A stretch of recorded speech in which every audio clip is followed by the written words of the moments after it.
জগদীশ চন্দ্র বর্মা বসুন্ধে ডাঙ্গুরিয়া আমরা এবার বরণ করিয়ে নেব। বরণ করিয়ে নেবে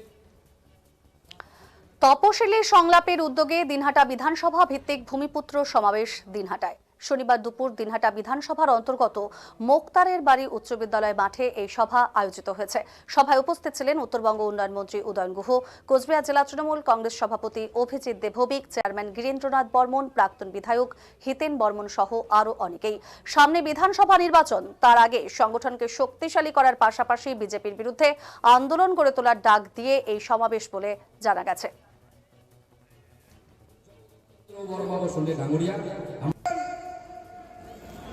ওই যে 200টা স্কুল হয়েছে কোথাও কোথাও দেখেছি, কোন মানুষ সেই স্কুলে একেবারে যাদের কিছু উপায় নেই তারা ওখানে ছাত্রদের পাঠায়, রাজবংশীরাও পাঠায় না। 1000 স্কুল রাজবংশীদের জন্য নয়, 1000 স্কুল নিজের পকেট ভারী করবার জন্য। জগদীশ বলছিল যে 25টা আসন চেয়েছে, বলছে যে তৃণমূল বা বিজেপি কোন জাতপাতের ব্যাপার নেই, কোন আদর্শ নীতির ব্যাপার নেই। যে আগে আসন দেবে 25টা তার সাথেই আসন রফা করবে, তার সাথেই তাকে নাকি ভোটে সমর্থন করবে। আমি জানি না দিদি কি করবেন, দিদিকে বলবো 25টা দূরের কথা, একটা আসনও দেওয়ার দরকার নেই।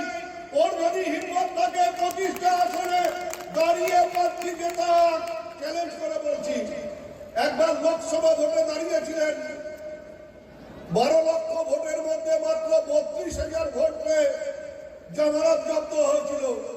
ওই যে জগদীশ বলছে, আমিও বলছি যে যদি হাউস থাকে একবার দিনহাটা মহকুমায় ভোটে দাঁড়িয়ে দেখেন যে তোমার জোটটা কত আছে, কত লোক তোমার সাথে আছে, সেইটা একবার পরীক্ষা হয়ে যায়।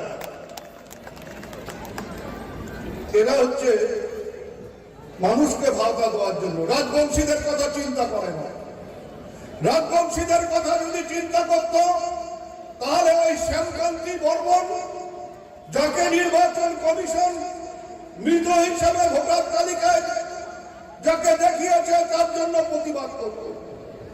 রাজবংশীদের যদি জন্য চিন্তা থাকত তাহলে উত্তম কুমার বর্গবাসী, চৌধুরী হাটের রাজবংশী কৃষক, যাকে অসমের পুলিশ এই এনআরসি নোটিশ দিয়ে যাকে ভারতবর্ষ থেকে তারাবাদ চক্রান্ত করেছিল, আমরা গিয়ে উত্তম বর্গবাসীর পাশে দাঁড়িয়েছি, তাকে ভরসা দিয়ে বলেছি কারো বাবার ক্ষমতা নেই তোমাকে এই বাংলার মাটির থেকে তারায়। অসমের পুলিশ যদি তোমাকে গ্রেফতার করতে আসে তাহলে ওই পুলিশকে দিনহাটা থানায় আমরা আটক করার বন্দোবস্ত করব। ওই গীতালদায় প্রেম কুমার বর্মন রাজবংশী বিএসএফ এর গুলিতে মারা গেল। আমি জগদীশ আমরা ছুটে গিয়েছিলাম, বংশীবদন সহ কোন ওর দলের কেউ গিয়ে একবার তাদের খোঁজ করেন। ওই শীতলকুচির উকিল বর্মন, যাকে বাংলাদেশিরা কাঁটাতারের বেড়ার উপরে যখন কৃষিকাজ করছিল তুলে নিয়ে বাংলাদেশে চলে গেল, বাংলাদেশের জেলে আটকে রাখা হলো। আমরা সব ছুটে গিয়েছিলাম উকিল বর্মনের বাড়িতে, আর্থিকভাবে সহায়তা করা সহ সব রকম সহায়তার আশ্বাস দিয়েছিলাম। মুখ্যমন্ত্রীর হস্তক্ষেপে তাকে বাংলাদেশের জেলের থেকে ছাড়িয়ে নিয়ে এসেছিলাম। সেদিন কিন্তু আজকে যারা রাজার পোশাক পরে রাজতন্ত্রের কথা বলে, যারা রাজা হতে চায়, তারা কিন্তু ওই রাজবংশী উকিল বর্মনের পাশে দাঁড়ায়নি। আমরা রাজবংশী, আমরা গিয়ে উকিল বর্মনের পাশে দাঁড়িয়েছিলাম। রাজবংশী বলে নয়, তিনি কুচবিহারের মানুষ বলে, তিনি আমার একই মাটির সন্তান বলে তাকে আমি আমার নিজের ভাই বলে মনে করেছিলাম। তাই সেদিনকে তাদের সেই পরিবারের পাশে গিয়েছি, দাঁড়িয়েছিলাম। এইরকম যখনই কোনো সমস্যা হবে আমরা মানুষের পাশে আছি। তিনি রাজবংশী না অরাজবংশী, তিনি হিন্দু না মুসলমান, সেটা দেখার আমাদের দরকার নেই। আমার কুচবিহারের মানুষ, আমার দিনহাটার মানুষ, তার যে কোনো রকম সমস্যায় আমরা আছি, আমরা ছিলাম, আমরা আছি, ভবিষ্যতেও আমরা থাকবো। আমাদের লড়াই চলবে মানুষকে বাঁচানোর জন্য, রাজা হওয়ার জন্য নয়। আমরা মানুষকে মুক্তির পথ দেখাতে চাই, মানুষকে বাঁচার পথ দেখাতে চাই। আপনাদের সহযোগিতা চাই, আপনাদের শুভেচ্ছা চাই। আগামী তোমার হিন্দু মানুষের রাজবংশীগুলো সকায় ভাতা পায়, আমার বেলা নাই। ভোট কি আমরা দেই না? তা মমতা ব্যানার্জি আসছে বলে তো তপশিলি বন্ধুটা পায়। আর লক্ষ্মীর ভান্ডার সেটিও 1200 টাকা তোমার জন্য, সংখ্যালঘুর জন্য 1000 টাকা। মমতা ব্যানার্জি আসেন বলে।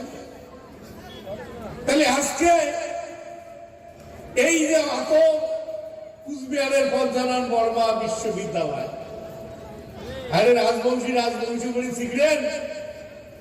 যদি পঞ্চানন বর্মা সেই সময় এই রাজবংশীর জন্য আন্দোলন না করিয়ে রাজবংশীর যদি 8ম শিডিউল কাস্ট তালিকাভুক্ত করে না করলে হয়, তাহলে করে আজকে দেওয়ানিগিরি করে, করে দেওয়ানিগিরি করে। তাহলে যায় তোমার কাছে এইখানে জায়গা দেখে নিয়ে আসি, তার নামে তো কিছু কর না, কই কিছু পঞ্চানন বর্মার নামে এটা করা যায় বা ওটা করা যায়। ওই যে আরেকজন উঠে হয়ে গেছে রাজ্যসভার সাংসদ, মুখ দেখলে হাসি রেগুলার চক্রবর্তী সম্রাট, আরো কায় কায় এমন টাইটেল লাগায়। কোনদিন রাজা হলে চক্রবর্তী সম্রাট অমুক। আরে বাড়িটা আমার গোসানি বাড়ি, একই সাথে মানুষ হচ্ছি, একই সাথে গরু চড়ে খায়।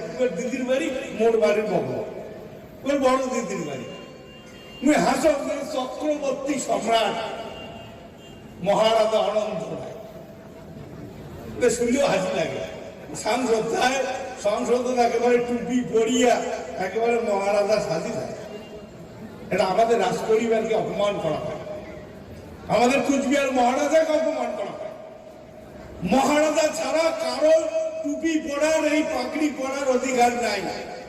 রাজমুকুট সবাই বলে পায়, এক রাজা হলে রাজমুকুট পরতে পারে, অন্য কেউ পারে না। সেই রাজার টুপি পরিয়ে চক্রবর্তী সম্রাট রাজা হয়। সভার কাজ আমরা সভাপতিকে বরণ করে নেবেন সম্মানীয় শ্রী বিউটি বর্মন মহাশয়।